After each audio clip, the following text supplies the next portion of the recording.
Sa mundong madalas pinanginibabuan ng mga guards at perimeter players, madaling kalimutan ang lakas at sining ng isang tunay na big man. Pero ngayon, narito tayo para ituwid ang mali. Tigilan na ang pagmamaliit sa mga big men. Narito si Junmar Fajardo para mangibabaw. Hindi lang siya basta presensya, isa siyang pahayag. Isang paalala na maaring magkasama ang lakas at husay, at ang ilalim ng ring ay isa pa ring larangan na dapat paglabanan. Susuriin natin ng malalimang laro ng isang alamat, isang manlalaro na nagbibigay ng bagong kahulugan sa pagiging sentro sa modernong basketball. Hindi lang ito laki, ito ay purong husay. Panoorin kung paano niya nililibot ang court, ang katumpakan sa kanyang mga galaw, ang mga kalkuladong desisyon na ginagawa niya sa isang iglap. Ito ay isang masterclass sa basketball IQ na nagkukubli bilang purong lakas. Hindi lang siya umaasa sa kanyang physical na kakayahan. Nilalamangan niya ang kanyang mga kalaban, inaasahan ang kanilang mga galaw, at isinasagawa ng may antas ng husay na bihira makita sa mga manlalaro ng kanyang tangkad. Ito ang basketball sa pinakamahusay nito, isang simponya ng lakas at gilas na orkestra ng isang tunay na maestro. Suriin natin ang mga highlight at paghiwalayin ang kanyang galing.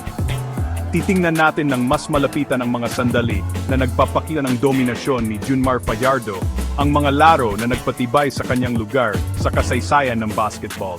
Mula sa malalakas na dunks hanggang sa mga delikadong touch shots, susuriin natin ang teknik, ang estratehiya, at ang purong atletisismo na nagpapaging matinding puwersa sa court. Humanda na saksihan ang sining ng basketball sa aksyon. Nakatayo ng matangkad sa 6'10", siya ay isang higante sa gitna ng mga tao, isang nakataas na figura na nagbibigay ng mahabang anino sa kompetisyon. Ngunit ang kanyang taas ay simula pa lamang. Ito ang pundasyon kung saan niya itinayo ang isang laro ng walang kapantay na kasanayan at dominasyon. Ginagamit niya ang kanyang laki sa kanyang kalamangan, lumilikha ng mga anggulo, nagtatag ng posisyon, at ipinipilit ang kanyang kalooban sa court. Si Junmar Fajardo ay isang bangungot para sa mga tagapagtanggol. Nagbibigay siya ng isang problemang hindi masolusyunan, isang palaisipan na nahihirapan ang mga kalaban na lutasin. Ang kanyang kombinasyon ng laki, lakas at kasanayan ay halos hindi mapigilan sa ilalim ng ring. Napipilitan ng mga tagapagtanggol na mag-double team, triple team, at gayunpaman, nakakahanap pa rin siya ng paraan upang maka-score, upang lumikha ng mga pagkakataon para sa kanyang mga kasamahan sa koponan, at upang kontrolin ang laro.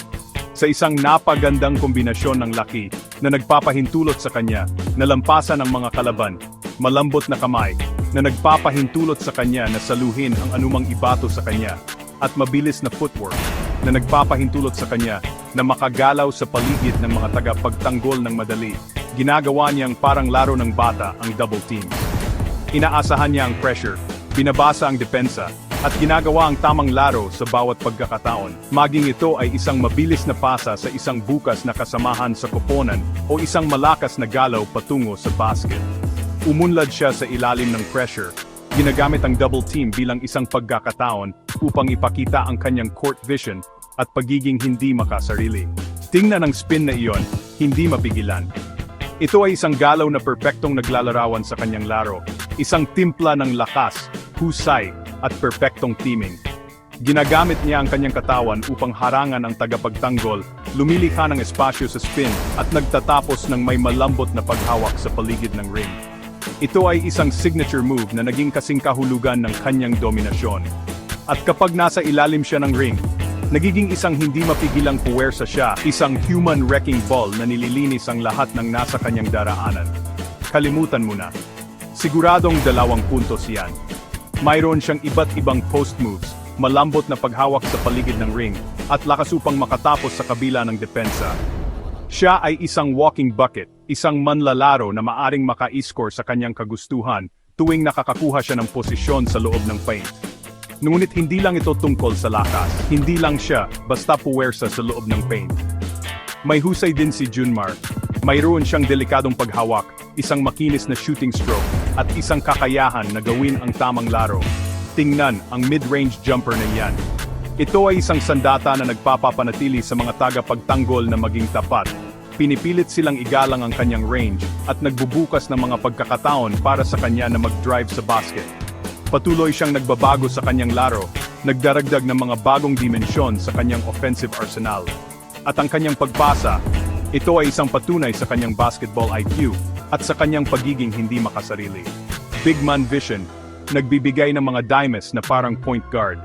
Nakikita niya ang court, inaasahan ang mga galaw ng kanyang mga kasamahan sa koponan, at nagbibigay ng tumpak na mga pasa na humahantong sa madaling puntos.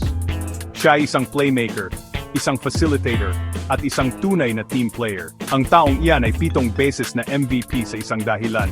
Patuloy siyang naglalaro sa pinakamataas na antas, pinamunuan ang kanyang koponan sa mga kampeonato, at nakuha ang respeto ng kanyang mga kasamahan. Siya ay isang simbolo ng kahusayan, isang huwaran para sa mga naghahangad na manlalaro ng basketball, at isang tunay na icon ng laro. Sa bawat pagtapak niya sa court, ang kapaligiran ay kumikinang sa pag-asa.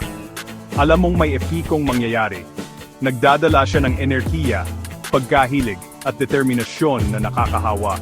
Itinataas niya ang laro ng kanyang mga kasamahan sa koponan, nagbibigay inspirasyon sa mga manood, at nagiiwan ng pangmatagalang impresyon sa lahat ng nakasaksi sa kanyang galing. Kaya sa susunod na manood ka ng PBA, bigyan mo ng pansin. Bantayan mo ang number 15. Pinapanood mo ang isang alamat na nabubuo, isang manlalaro na nagbibigay ng bagong kahulugan sa laro ng basketball. Junmar Fajardo, muling isinusulat ang alamat ng basketball ng Pilipinas, pinatitibay ang kanyang lugar sa mga dakila, at nagbibigay inspirasyon sa isang bagong henerasyon ng mga manlalaro. Isang highlight sa bawat pagkakataon. Hindi lang siya naglalaro, lumilikha siya ng isang legacy. Isang legacy ng dominasyon, kasanayan, at walang patid na dedikasyon sa sport. Siya ay isang tunay na kampiyon sa loob at labas ng court, at ang kanyang kwento ay malayo pa sa katapusan.